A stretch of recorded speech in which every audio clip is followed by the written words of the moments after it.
yo daba clases de gimnasia. Entonces siempre estaba detrás de cómo tener más energía, cómo sentirme mejor, cómo poder performar mejor. Nosotros podemos inventar muchas cosas, pero la naturaleza tiene un ritmo y nuestro ritmo está conectado con el ritmo de la naturaleza. Volver a conectar con eso es un gran educador y es una manera fundamental para destrabar la ansiedad.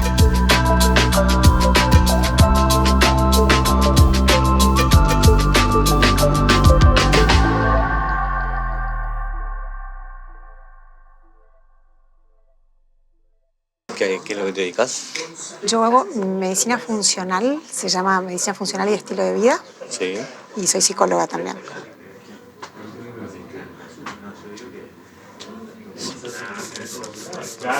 Cuando las cosas están naturalizadas transversalmente, uno deja de contactar individualmente. ¿Me explico? O sea, si lo que yo tengo y me molesta en realidad es normal y natural, entonces dejo de captar cuando estoy fuera de mi eje, porque se supone que es normal. Entonces confío más en lo que me dice el sistema que en lo que me dice mi cuerpo. ¿Pasamos? Silvina, ese es tu lugar. Gracias. Y... Cámaras. Corre. Silvina, licenciada en psicología, licenciada en medicina nutricional, especialista en medicina funcional y también, bueno, tengo entendido que emprendedora. Bueno, son varios títulos, pero preguntarte más allá de estos títulos, ¿cómo te definís? ¿Cómo me defino? Bueno, a mí la palabra definición me aprieta un poquito porque es como justamente te define, te encasilla.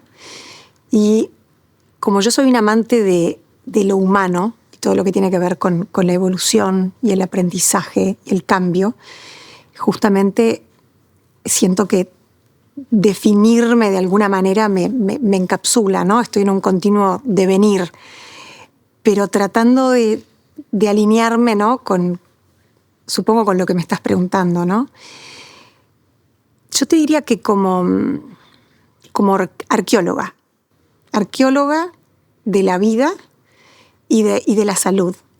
Me gusta encontrar siempre lo que está detrás, en todo. Lo que está debajo, los cimientos, el ir para atrás, el ir para abajo, para luego entender hacia adelante, para luego entender por qué las cosas van en determinada dirección, por qué las cosas son como son.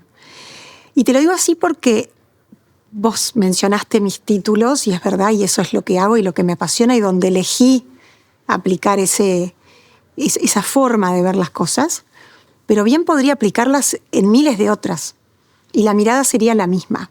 Hay dos formaciones, bueno, en esto de la curiosidad también, ¿no? Tratando de leer un poco, licenciada en psicología, pero también hay un componente de formación en lo que es la salud. ¿Cuándo empieza como esa curiosidad de empezar a buscar qué? Empezó muy temprano. Me gustaban otras cosas. Me gustaba el diseño, me gustaba bailar. De hecho, nunca llegué al escenario porque tenía pánico escénico, pero me gustaba bailar, bailaba flamenco, tomaba clases de ballet. De hecho, hasta filmé algunos reclames de eso cuando era chica. O sea, me gustaba el mundo del arte. Y en realidad creo que fue por esas cosas que uno se topa con las dificultades de uno mismo y que no encontraba respuestas, pequeñas cosas, no era nada grave, por suerte, pero pequeñas molestias que yo tenía en mi diario vivir. En aquel momento yo creo que tenía 16 años aproximadamente, y yo daba clases de gimnasia. Entonces siempre estaba detrás de cómo tener más energía, cómo sentirme mejor, cómo poder performar mejor. Y tenía cositas en mi salud que me molestaban y que no encontraba respuesta, ¿no? Cuando iba de repente al médico y a consultar y tal. Por ahí empezó como la inquietud. Después demoró un poco en gestarse, ¿no? En llegar realmente a lo que terminé estudiando, porque no son cosas que en el momento en que yo pensé estaban estructuradas como tal, no eran parte de lo que es el establishment de la educación, ¿no? No era parte curricular, ni acá ni en ninguna parte del mundo. Entonces ese fue un poquito como la curiosidad a la que vos te referís, ¿no? ¿Qué más puedo hacer para yo mejorar esto? Sos especialista en medicina funcional, ¿no? ¿Qué es la medicina funcional? Yo se los ilustro a mis pacientes siempre con un abanico. Así que imagínate un abanico. Siempre digo, bueno, en las puntas del abanico está la patología, lo que todo el mundo entiende por estar enfermo, ¿sí? Puede ser una enfermedad realmente o puede ser un desorden, ¿sí? O un síntoma fuerte que tú tengas, a veces por de más o por de menos, ¿no? Como decir, por ejemplo, hipotiroidismo, hipertiroidismo, ¿no? Hiperglicemia, ¿no? Eso serían cosas más livianas, después hay cosas un poquito más pesadas. Y luego, en el centro del abanico, en un espacio pequeño, estaría lo que sería la salud óptima, que poca gente la tiene. Y el resto del abanico, o sea, prácticamente todo hasta llegar al final, a la zona de patología, todo el espectro, sería la zona disfuncional. ¿Tá? Entonces, lo que sucede es que todos vivimos un poco disfuncionales, pero creyendo que esa es la zona de la normalidad. Y está bien, porque la norma hoy es no sentirnos muy bien y no tener una salud óptima. O sea, nosotros pasamos de creer que eso es normal y eso es estar bien, a de repente tener una patología o un desorden crónico. ¿Tá? Y creemos que no hay como un pasaje intermedio, ¿no? Como que uno pasa de una a otra. Y la medicina funcional se ocupa y comprende, ve todo ese espacio gris que hay entre la zona óptima, que es la zona ideal para uno poder estar bien, para uno poder fluir en la vida, y la zona de patología. ¿Tá? Y se ocupa primero porque la puede ver, porque la puede comprender, porque tiene un marco, un lente mucho más grande a través del cual comprende ese continuo salud-enfermedad, pero también porque tiene herramientas para intervenir sobre eso, ¿sí? Que muchas veces no sucede, por ejemplo, en el abordaje convencional. Y eso también determina las cosas. No es solo el lente con el que miramos y cómo aprendemos y tal, sino qué creemos que podemos hacer con aquello que descubrimos. Porque si creemos que en realidad no hay nada para hacer, muchas veces ni siquiera queremos saberlo, ni siquiera queremos investigarlo, cuando en realidad el proceso debiese ser al revés. ¿Ah? Entonces, eso es lo primero, como para ubicarte en un mapa. Pero después lo más interesante es que el abordaje tiene que ver con el estilo de vida. Decías algo muy preocupante por ahí, que es esto de normalizamos sentirnos mal. Uh-huh. Me pasa en el liceo, lo veo ya hace mucho tiempo. Sí. Trabajo con adolescentes y algo que se repite es, me duele la cabeza. Uh-huh. Es impresionante todo el tiempo, me duele la cabeza, ¿no? Es como a todos les duele la cabeza. Está muy bien. ¿Y qué edad tienen tus alumnos? Y 13, 14, 15, 16 años. Ok. Bueno, eso que decís es súper interesante y junto con eso hay un montón de síntomas más que las personas naturalizan y como todo el mundo lo tiene y como no es grave y bueno, como tampoco te vas a morir de un dolor de cabeza, entonces es como que queda ahí. Y fíjate que yo te puedo poner 2 ejemplos muy sencillos de algo que podría provocar dolor de cabeza y no necesitas ningún remedio. Primero es, ¿durmió bien? ¿Quién duerme bien hoy? Y menos un adolescente, ¿tá? Que están con el celular, con el play, con la llamada, con el amigo, y después empiezan las salidas, ¿no? Pero ahí estamos hablando de los adolescentes. Después los adultos, ¿no? Te puedes imaginar que si eso le pasa a los adolescentes, en los adultos es mucho más grave, ¿no? Y algo tan sencillo, algo dado como el sueño, también está naturalizado no dormir bien. Y dormir bien tiene que ser una de las cosas fundamentales de la corrección de nuestro estilo de vida. ¿Tá? Cuando dormís, lo que garantizás justamente es que tu cerebro al otro día esté despejado, porque es durante el sueño que se limpia toda la parte neurológica, ¿sí? Que se recompone tu sistema inmune. Si el sistema inmune no se recompone, te puede generar inflamación. La inflamación te puede dar dolor de cabeza y miles de otras cosas más. ¿Tá? O sea que ahí tenés algo extremadamente sencillo. Ojo, con esto no quiere decir que todas las personas que tengan dolor de cabeza no durmieron bien, no. Quiero decir que hay elementos tan sencillos, ¿sí? Como eso, que pasamos por arriba, porque siempre estamos en busca de algo a veces más complejo. Y esto, lo que sucede, es que requiere que las personas tomen conciencia de este tipo de cosas. Nadie tiene ganas, de repente, de acostarse más temprano, cortar con él, ¿no? De los adultos tampoco. Imagínate los jóvenes. Pero los adultos son los primeros. Yo siempre digo que hay que empezar por los jóvenes porque ahí está lo que viene, pero sin el ejemplo de los adultos, difícil. No sé cómo lo ves vos. Pero yo jamás atiendo a un niño de forma directa. Veo a los padres. Porque incluso ahí como psicóloga lo digo, hasta cierta edad, ellos están mirando para arriba y aprenden mucho más por identificación que lo que les decís, ¿no? Es qué es lo que hacen y cómo le va, ¿no? Si mi papá le va bien o eso tiene éxito, entonces yo quiero hacer lo mismo. ¿Y qué es lo que estoy copiando?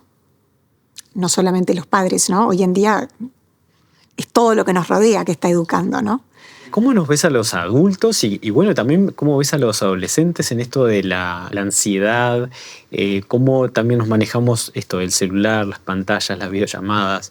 ¿Cómo eso está impactando? No sé si vos lo tenés claro, lo estás observando, de qué está impactando nuestra salud. Sí, claro, está súper impactando. Mira, una manera como de verlo, me gusta como soy visual, ¿no? Una manera de verlo es decir, ¿qué es lo que está faltando? ¿No? Porque eso lo sabemos, lo hablamos, está hiper recontra, ¿no? Es un tema que está sobre el tapete, ¿verdad? A veces es difícil combatir algo yendo contra lo que hay de más. A veces hay que poner lo que hay de menos. ¿Y qué es lo que a veces hay de menos? Hay menos naturaleza. Hay menos pies y manos en la tierra, contacto, de meter las manos y de captar los ciclos que tiene la naturaleza. La naturaleza es para mí, es mi primer educador, porque te vuelve a conectar con el ritmo real de lo que es. Nosotros podemos inventar muchas cosas, pero la naturaleza tiene un ritmo y nuestro ritmo está conectado con el ritmo de la naturaleza, siempre lo estuvo. Las mujeres lo entendemos más todavía, ¿no? Con el tema del periodo menstrual y tal. Que uno puede decir, bueno, lo de la luna, bueno, pero es que el ciclo lunar tiene 28 días, el ciclo menstrual también lo tiene. Y los ciclos de los cultivos también tienen sus ciclos y está conectado con la estación. Y nuestra glándula pineal y la producción de melatonina y luego la producción de serotonina, o al revés, la producción de serotonina y luego la de melatonina de noche. Entonces, despertarse, poder salir afuera, estar en contacto con la naturaleza, poder ejercitar primero, ¿no? Y subir ese cortisol que hay que subir para poder encarar el día, en vez de directamente voy directo al café y al mate y me lo subo artificialmente. Si tenemos maneras, ¿no? Salir al sol, salir a la naturaleza, tomar aire, ejercitar, después arrancar el día y después ir bajando y no quedarme 40 horas conectado al final del día, después que el sol ya se puso y toda nuestra biología y toda la Tierra están todos de acuerdo con que ya no debería de ser una hora. Entonces suena aburridísimo lo que estoy diciendo y yo sé que lo digo a esta edad y capaz que a los 20 me hubiera matado yo misma de escucharme, pero nos entendemos, o sea, estamos hablando de que está bueno volver a entender los ritmos de los que venimos, porque nosotros somos naturaleza que nos parió la naturaleza. O sea, nosotros no inventamos la Tierra, ni los océanos, ni a nosotros mismos. Hasta ahora. Ahora vamos a ver qué pasa. Entonces, volver a conectar con eso es un gran educador y es una manera fundamental para destrabar la ansiedad. Si pusiéramos más de eso, naturalmente lo otro empieza a bajar, porque en primer lugar empieza a haber un poquito menos de necesidad, un poquito más de autocrítica, un poquito más de relajación y menos adicción a lo otro, ¿no? Entonces yo como que esa es mi manera de actuar frente a este tipo de cosas.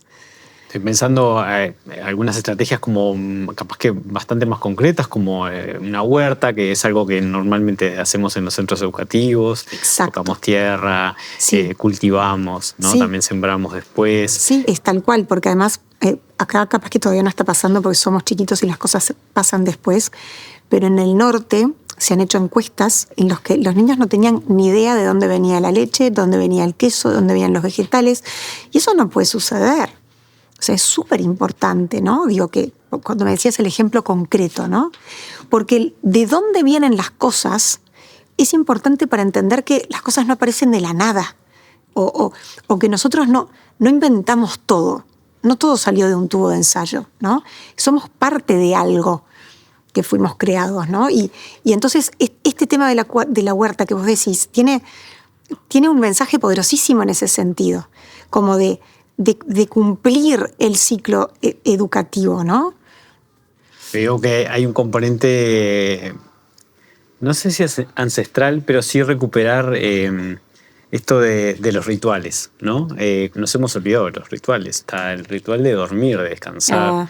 Y ahí, Silvina, bueno, como un mensaje también hacia nosotros, hacia los educadores también, desde tu perspectiva, ¿qué podemos hacer también para llevar estos elementos, este conocimiento y trabajarlo desde las edades más tempranas, ¿no? ¿Qué es esto de crear salud, de crear bienestar, de crear autocuidado y cuidado a la tribu? Sí, sí, me estaba pareciendo algo cuando te escuchaba hablar. Esto me apasiona el tema de los rituales. Yo digo, el arte de demorarse. A mí me encanta demorarme, ¿no? No me gusta el apuro, después tenemos que andar apurados todo el día, ¿no? A ver, es grande el tema y me cuesta de repente sintetizarte, pero hoy dijiste que te gustaba el hecho de que yo te estaba hablando de cosas de una manera muy sencilla, ¿no? Y la realidad es que te hablo de forma sencilla porque es sencillo. Es sencillo. Nos la complicamos, nos la complejizamos y finalmente, después de ir a lo máximo de todo lo complejo, volvemos a lo más sencillo. Por supuesto que cuando la cosa está complicada ya, ¿no? Y estamos mal, y estamos enfermos, y estamos, bueno, muchas cosas más, ¿no? Dentro del ámbito de la salud. Y bueno, sí, no nos queda otra que complejizar con la herramienta de intervención, muchas veces, no siempre. Pero lo que tiene que ver con evitar llegar ahí y con crear salud, estamos hablando de volver a prestar atención a la vida y a lo que la vida pide, ¿no? Respirar. ¿Viste? Respirar. Estar al sol, dormir, prestar atención a lo que comes, volver a poner las manos en la tierra, volver a prestar atención a los vínculos, a la red, primero con uno mismo, ¿no? Y te digo algunas cositas, ¿no? Pero hay más. Esas cosas que parecen tan tontas, tan sencillas, ¿no? Y uno quiere llegar a... Pero si uno se enfoca en eso, ya estás creando salud. Fíjate que en 2003, cuando se descubre el famoso genoma humano, ¿no? Y había muchas personas, laboratorios y de tal, buscando, ¿no? Qué es lo que iba a pasar con esa información. Y lo que se termina descubriendo es que la incidencia más grande en la expresión de esos genes es el estilo de vida. ¿Entendés? Nos fuimos a Marte para volver acá. Es eso. Ese ambiente dando la información a esos genes, ¿no? Exacto. Es maravilloso. Exacto.